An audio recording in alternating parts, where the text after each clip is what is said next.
ada kemudahan apa lagi selain itu, Akil? Ada ini nggak apa misalnya asing beli rumahan, aturan apa lagi? Ya, betul. Ya.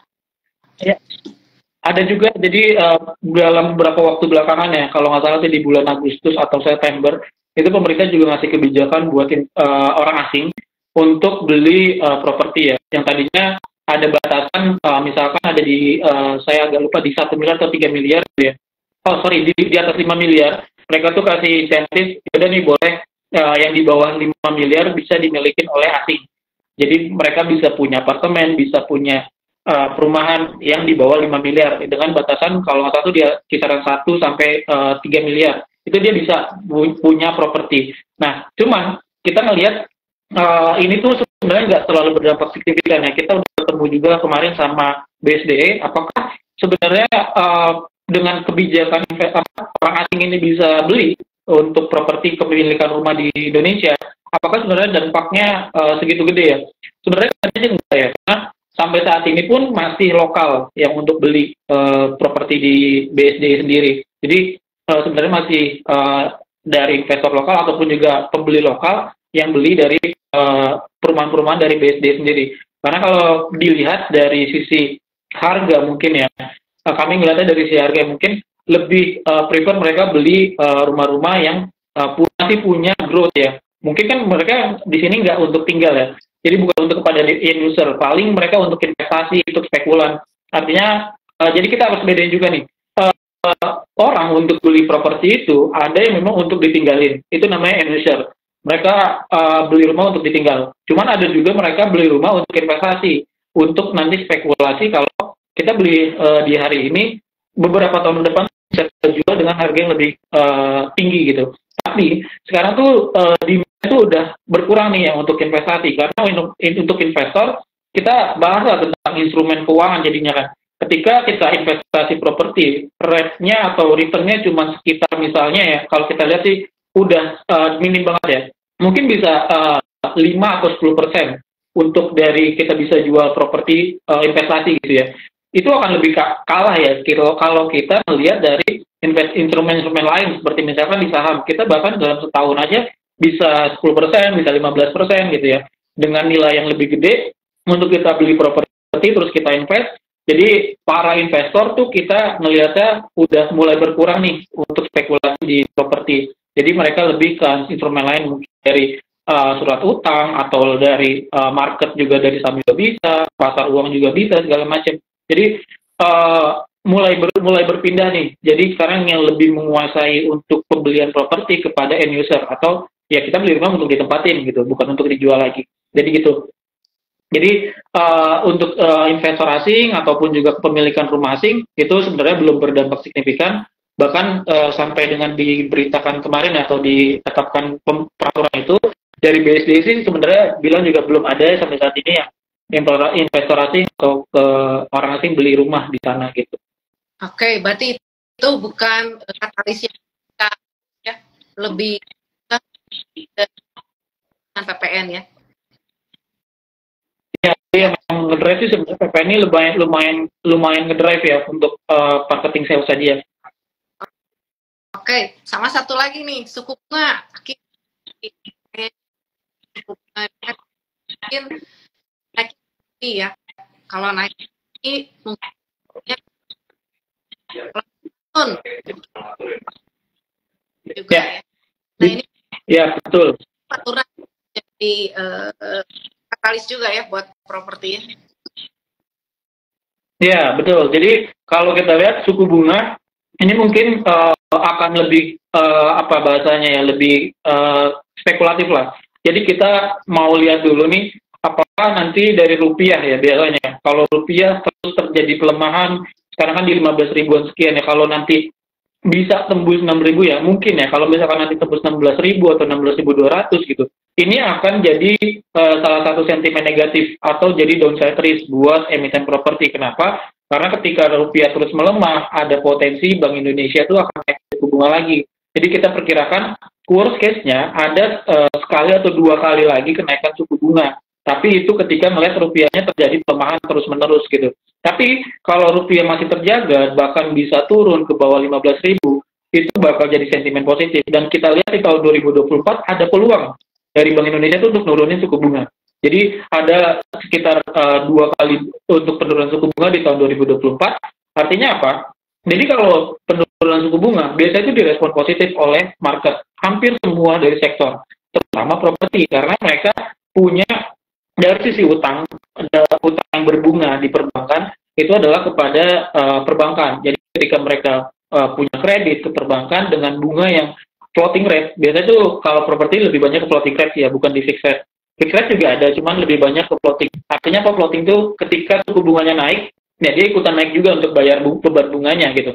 Jadi itu sebenarnya akan ngerugiin dari emiten properti kalau bunganya terus naik, suku bunga naik. Cuman kalau suku bunga itu jadi pasti akan turun dong bayar bunga, beban bunganya di perusahaan.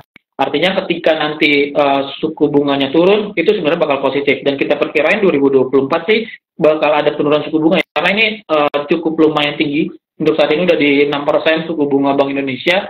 Apalagi The Fed juga komennya untuk di terakhir belum terlalu, nggak se-hawkish kemarin lah. Nggak terlalu ketat banget seperti di tahun-tahun atau di beberapa bulan kemarin ya. Jadi kita lihat kalau inflasi, apalagi inflasi ya, ini juga menjadi cermatan kita. Kalau inflasi Amerika masih stabil di sekitaran 3% atau bahkan target mereka nih 2% ya. Kalau nanti sampai bahkan di 2% di tahun 2024, udah kita nggak usah khawatir lagi untuk mungkin coba masuk ke emiten properti, karena untuk dari The Fed bisa aja menurun suku bunga, diikutin sama Bank Indonesia, dan untuk emiten properti pasti diuntungin. Jadi mungkin jadi kalimatnya adalah kita bisa nih untuk coba spekulasi sekarang ya untuk masuk di saham-saham properti, karena sentimennya banyak yang positif.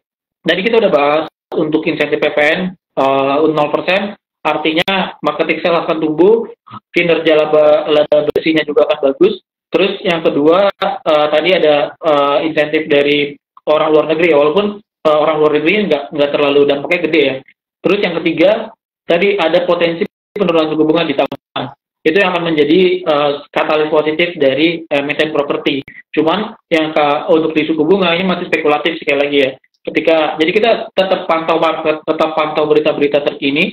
Apakah nanti dari suku bunga ini masih akan diturunkan atau nanti masih akan tetap stay di angka level 6%, itu juga melihat dari keadaan rupiah. Jadi sebenarnya banyak sentimen positif untuk emiten properti ya di tahun 2024. Oke, jadi kita pantau rupiah juga, jangan sampai melemah lagi. Kita sebetulnya ada ini kalau level segini mesti naikin suku bunga, kita anggap masih wajar naikin. Jadi kan kita udah segini. Ya, kalau kita lihat mungkin bisa ke dekat-dekat 16.000 ya. Kalau dekat-dekat udah 16.000 tuh kita udah was-was harusnya. Kalau nanti rupiahnya tuh dekat-dekat 16.000, itu potensi gede banget untuk si Bank Indonesia buat naikin suku bunga lagi untuk meredam dari pelemahan dari rupiah. Oke, berarti kita pantau 15.8 lah ya. Kalau 15.8 masih positif. 15.8, 15.9. Jangan sampai ganti kepala gitu ya. Iya. Rate-nya naik kan ya. Betul. Oke, jadi hari ini itu dari katalis buat properti ya, hapus PPN, insentif buat asing beli properti lokal, tapi itu nggak wajar, sama ini potensi bunga di tahun depan asal rupiah di bawah ya. Nah ini satu lagi Akil, di properti ada satu industri gimana, ada story kan, ini dulu ada story-nya yang mall ya. Nah ini kalau industrialnya kita ada juga kan, itu ada kata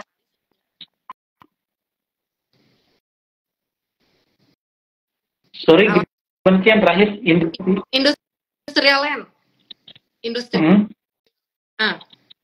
buat pabrik industri land properti. Oke, kita sebenarnya ya sebenarnya kalau untuk di industri land kita nggak cover ya, cuman gambaran sedikit ya.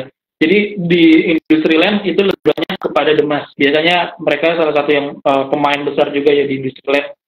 Karena mereka punya lahan yang cukup gede juga untuk di kawasan terpadu itu ekonomi khusus. Jadi mereka punya kesempatan yang gede juga buat bangun kawasan industri di sana. Jadi tapi kalau kita lihat sebenarnya demand-nya itu udah terjadi pada beberapa waktu belakangan kemarin ya, yang saat itu lagi hype-hype-nya. Jadi sekarang kondisi COVID udah selesai, terus mereka tuh dapat keuntungannya apa? Mereka bisa adjust harga untuk dari apa namanya untuk jual industri land di sana. Terus mereka yang paling penting adalah dia udah punya beberapa land bank yang lebih murah.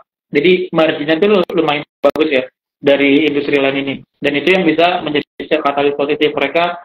Ibaratnya gini, ketika industri ekonomi itu udah membaik gitu, orang-orang ataupun juga perusahaan-perusahaan yang pengen ngembangin bisnisnya, apalagi dapat kawasan khusus gitu ya di beberapa daerah, ini bisa ngeboost dari demand. Jadi demand itu jadi lebih bagus ketika udah bisnis berjalan, nggak ada lagi COVID, itu demand-nya naik. Artinya apa? Mereka juga bisa naikin harga jualnya mereka untuk di industri land. Itu katalis positif. Lalu juga yang kedua adalah peraturan pemerintah. Jadi itu pemerintah tuh kasih insentif-insentif untuk di industri kawasan industri itu. Misalnya kita bahas tentang pajak yang mereka mungkin akan lebih dimurahin atau apa. Jadi banyak dari insentif pemerintah karena mereka memang benar-benar didorong ya oleh pemerintah buat terus bertumbuh untuk industri land. Jadi mereka didorong pemerintah, permintaannya pun juga naik seiring dengan kegiatan ekonomi yang bagus, yang membaik gitu. Jadi mereka naikin harga sewa atau harga penjualan industri lainnya. Jadi gitu. Mungkin dari industri yang bisa kena banget itu ya Demas ya, Delta Mas. Oke. Selain Delta Mas, kita lagi ada Kija juga, Jababeka.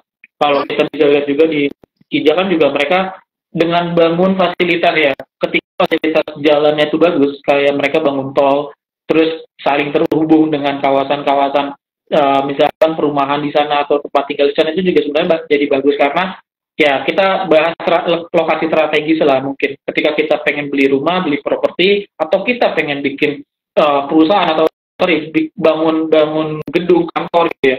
Kita kan juga ngeliat lokasi strategis. Kalau lokasinya semakin strategis, contohnya di Jababeka ada metropolitan itu, ya harganya juga pasti akan naik dong gitu. Jadi Kija juga bisa kita watch, Demas juga bisa kita watch karena ya tadi sentimen-sentimennya banyak yang positif juga. Cuman kayaknya nggak terlalu ngebus atau se-hype yang terjadi pada beberapa waktu belakangan ya. Oke, berarti lebih di Tapak ya.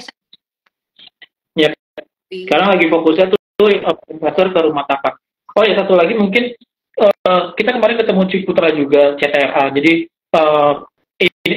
statementnya adalah bahwa mereka coba mau percepat untuk pembangunan ya. Jadi bahasanya di insentif PPNDTP itu ketika kita sudah serah terima dari propertinya mereka beli gitu ya. Jadi ketika sudah lewat dari serah terima itu ya dia nggak dapat insentif PPN. Makanya mereka tuh sekarang lagi cepat pembangunan klaster-klaster mereka yang di bawah 5M ini supaya demand-nya itu masuk gitu ya, nggak kelewatan. Misalkan mereka tadi target launchingnya tuh di tahun 2024 akhir atau di 2025. Nah mereka coba cepetin tuh pembangunannya supaya nanti dapat insentif. Artinya apa? Dari sisi unit, dari sisi jumlah produk itu akan semakin banyak. Akan mereka supply itu dibanyakin sama mereka karena demand-nya harus di match nih sama demand-nya. Makanya mereka coba bangun dari supply-nya itu lebih cepat untuk pembangunannya. Jadi biar serah terimanya itu pas banget pas lagi momen insentif PPNDTP gitu.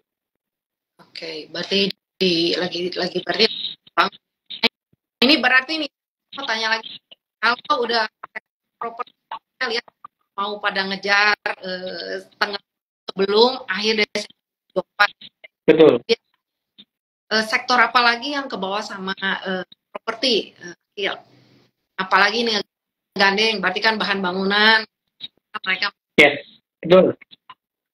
Ya, jadi apa yang bakal ngebus ya? Pertama, Pasti bahan bangunan, semen ya, sektor semen. Kenapa? Karena dari semen ini kan pasti untuk bahan materialnya untuk kita bangun rumah atau bangun apartemen segala macam. Nah, ini akan ngebus ya, karena kenapa di emiten semen ini lebih banyak pembangunan itu lebih kepada, penjualannya emiten semen itu banyak untuk di semen kantong. Semen kantong itu biasanya semen bag. Nah, itu hampir mostly sekitar 70%-an itu semen bag yang paling menguasai. Jadi kenapa kalau kita bahas ya untuk di semen, kenapa semen itu terjadi oversupply saat ini ya? Memang karena banyak moratorium, banyak dari sisi pabrik-pabrik yang dibangun, makanya pemerintah tuh bikin moratorium untuk pembatasan pembangunan pabrik-pabrik semen. Jadi mereka saing harga turun, terus pabrik-pabrik yang ibaratnya baru dibangun itu jadi jumlah kapasitasnya mereka tuh over gitu. Jadi bahasanya tuh sekarang utilization rate-nya tuh kecil banget.